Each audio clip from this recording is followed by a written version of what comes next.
কিন্তু লিড খুব ভালো হবে। তার কারণ 2011 সালের পর থেকে 114 নম্বর ওয়ার্ড আর পিছিয়ে নেই।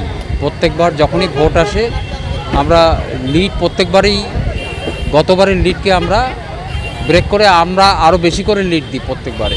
যেহেতু আমাদের আপনারা সায়নী ঘোষের বক্তব্য শুনলেন, তার আগে আমাদের মাননীয় মন্ত্রী অরূপ বিশ্বাস এই অঞ্চলের বিধায়ক, তার বক্তব্য শুনেছেন।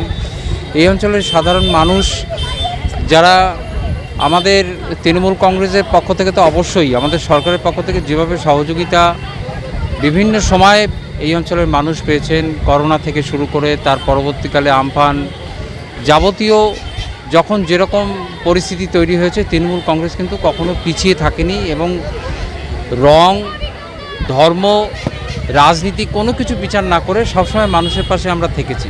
তার জন্য সাধারণ মানুষও যেমন আমাদের এই সভাতে এসছেন এবং আমাদের ওয়ার্ডের তৃণমূলের সর্বস্তরের কর্মীবৃন্দরাও এসছেন। তো এর থেকেই বোঝা যায় যে আগামী 1 জুন যে ভোট হবে সেই ভোটে 114 নম্বর ওয়ার্ড থেকে আমরা কীভাবে সাড়া পাবো। আমার নিজের চোখে দেখা সায়নী ঘোষ যাদবপুরে যতগুলো আমাদের ক্যান্ডিডেট এসে সবচেয়ে বেস্ট ক্যান্ডিডেট, সবচেয়ে লড়াকু ক্যান্ডিডেট আমি বলবো। যে আসানসোলে একবার বিধানসভার ভোটে দাঁড়িয়েছিলেন, সেখানে জিততে পারেনি, তার পরবর্তী সময় মমতা বন্দ্যোপাধ্যায়ের হাতকে শক্ত করে ধরেছেন। তৃণমূল কংগ্রেসের বাংলার যুব সভাপতি হয়েছেন এবং বাংলার বিভিন্ন প্রান্তে মানুষের কাছে গেছেন, মানুষের সমস্যার কথা বুঝেছেন এবং খুব প্র্যাকটিক্যাল একজন ক্যান্ডিডেট আমরা পেয়েছি যে মানুষের সমস্যা বোঝে। এবং আমরা সত্যিই খুব আনন্দিত, গর্বিত যে যাদবপুরেরই বাসিন্দা, যাদবপুরে প্রার্থী হয়েছে।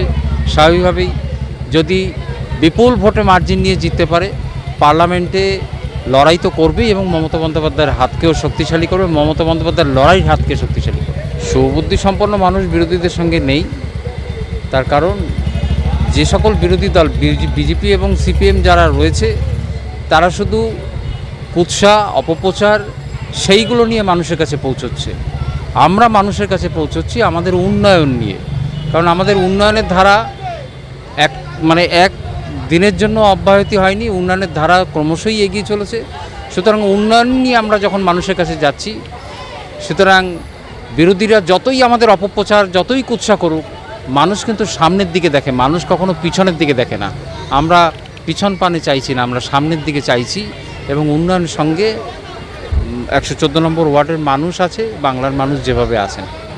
যে বিধানসভার ভোটে বিজেপি এসে এখানে বলেছিল ডবল ইঞ্জিনের সরকার, মমতা বন্দ্যোপাধ্যায়ের লড়াইতে ডবল ইঞ্জিন এখান দিয়ে হেরে পার হয়ে গেছে।